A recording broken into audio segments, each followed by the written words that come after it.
राना साहब, आपने खबर दी थी कि इलेक्शन कमीशन शायद ये इरादा नहीं रखता। कल हमने कहा कि भाई गुडविल जेस्चर के तौर पर यही मामला दबा ले, लेवल प्लेइंग फील्ड सबको दे दें। आप तो उड़ती चिड़िया के पर गिन लेते हैं। आपको क्या उन्होंने परों पे पानी नहीं पड़ने दिया? ऑल ऑफ अ सडन फैसला हुआ कि वो सुप्रीम कोर्ट जाएंगे। क्या बना क्या इलेक्शन कमीशन के साथ?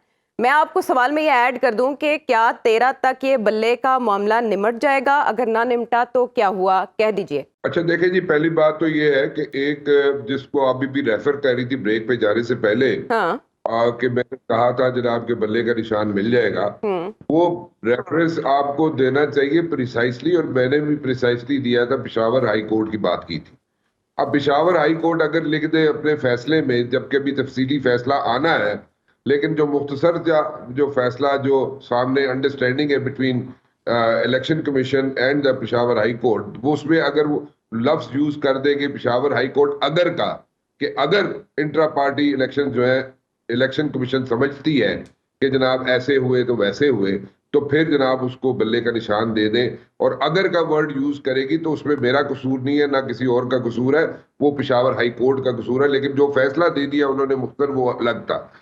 जब बात की कि जनाब आपने बात की कि जनाब वो जाएंगे सुप्रीम कोर्ट या नहीं जाएंगे इलेक्शन कमीशन वाले, यस, मैंने कल ट्वीट की थी और बिल्कुल आपको भी भेजी थी, और उसमें मैंने कहा था कि पेशावर हाई और वो जाएंगे तफसीली फैसले के बाद इलेक्शन कमीशन सुप्रीम कोर्ट में उसको चैलेंज करेंगे, क्योंकि वो इलेक्शन कमीशन की अथॉरिटी को चैलेंज कर रहे हैं और वो कह रहे हैं जनाब कि वो इलेक्शन कमीशन ये फैसला नहीं कर सकता। ये पेशावर हाई कोर्ट कह रही है। और अगर पेशावर हाई कोर्ट ये कह रही है कि जनाब इलेक्शन कमीशन ये फैसला ही नहीं दे सकता, तो वो गलत है।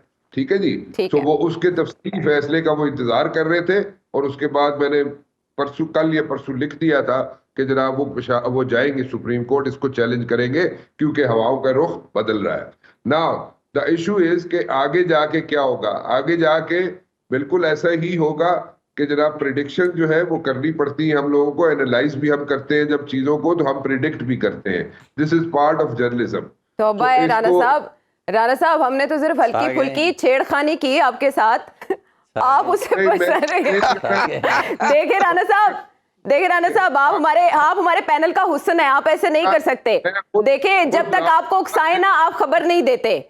हम आपको प्रोवोक कर रहे हैं, आप हमें खबर दें कि बल्ला बैलेट पेपर पे होगा या नहीं होगा, 13 के बाद क्या होगा। बात मुझे तो मैं फिर आगे चल सकूँ ना, आप बात ही नहीं करने देंगी तो मैं कैसे आगे चलूंगा। देखिए बात यह है कि देखिए इसको बल्ले का निशान आखिरी वक्त तक जो है, it's going to be a situation, बार बार कह चुका हूं, ये नहीं हो सकता क्योंकि it's a day to day politics. Pakistan के अंदर डे टू डे पॉलिटिक्स चलती है, और डे टू डे पॉलिटिक्स में डे टू डे जो है वो आप उसमें एनालाइज कर सकते हैं।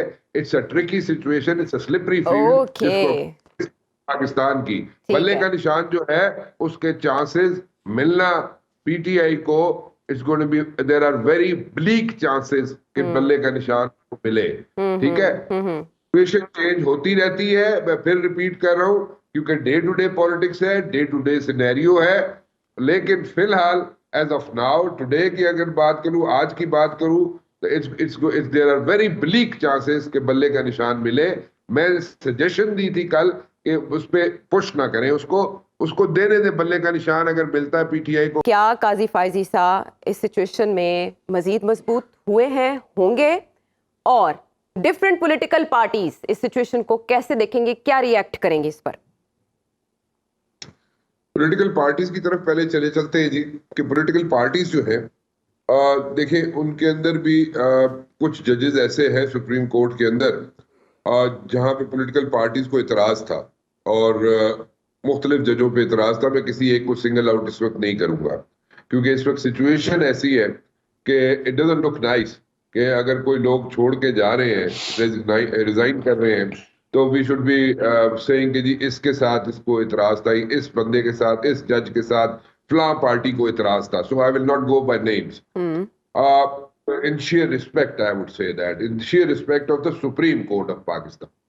So मैं उनको नाम नहीं लूंगा, लीडर्स के नाम नहीं लूंगा, पॉलिटिकल पार्टीज के नाम नहीं लूंगा, जजेस के नाम नहीं लूंगा, but then again, yes, there are likes and dislikes by the political parties, और उनकी ये बिल्कुल ऑब्वियस है और सामने नजर आती है, इसमें कोई दो राय नहीं है, इसमें रॉकेट साइंस भी नहीं है। Now the issue is कि ये इस स्टेज पे जिस स्टेज पे एक पॉलिटिकल पार्टी जो है वो स्ट्रगल कर रही है कि जनाब उसको एक उसका सिंबल मिल जाए, दूसरी तरफ जनाब उन जजेस पे, कुछ जजेस पे प्रेशर है। And mind you this thing, there are a few more जजेस in the Supreme Court of Pakistan right now, a couple of them I would say, उनके ऊपर भी प्रेशर्स हैं। अब वो प्रेशर को सस्टेन कर लेंगे या वो इसी तरह इन्हीं की तरह वो रिजाइन करेंगे, I don't know, that's up to them.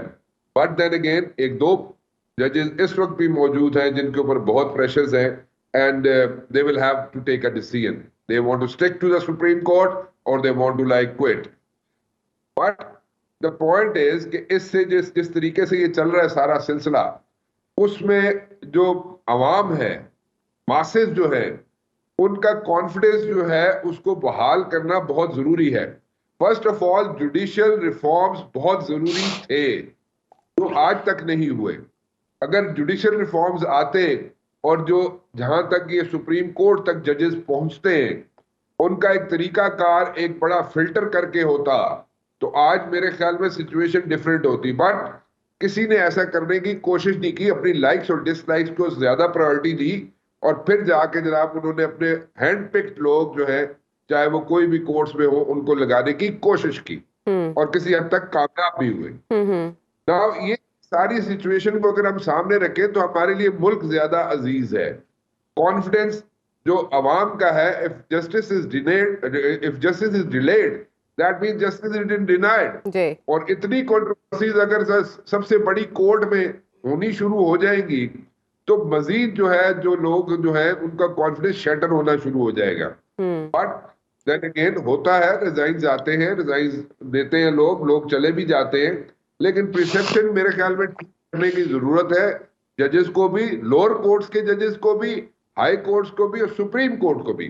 ठीक है। और ये मेरे ख्याल में उसी वक्त मुमकिन है जब यहाँ पे जुडिशियल रिफॉर्म्स होंगी और कोई पॉलिटिकल पार्टी या सब पॉलिटिकल पार्टीज मिलके, ये थाना कचेरी तो हमें समझ आती है, लेकिन थाना कचेरी से आगे भी जुडिशियल रिफॉर्म्स की जरूरत है, पुलिस रिफॉर्म्स की जरूरत है, and there are so many reforms which needs to be done, even so much so stock के रिफॉर्म्स की भी जरूरत है। तो यहाँ पे बहुत सी रिफॉर्म्स की जरूरत है इन ट्रू स्पिरिट, और उसको इम्प्लीमेंट करने की भी जरूरत है जो कि नहीं हो रही, जो कोई उस पर विलिंग नहीं है, कोई पॉलिटिकल पार्टी उस पर विलिंग नहीं है।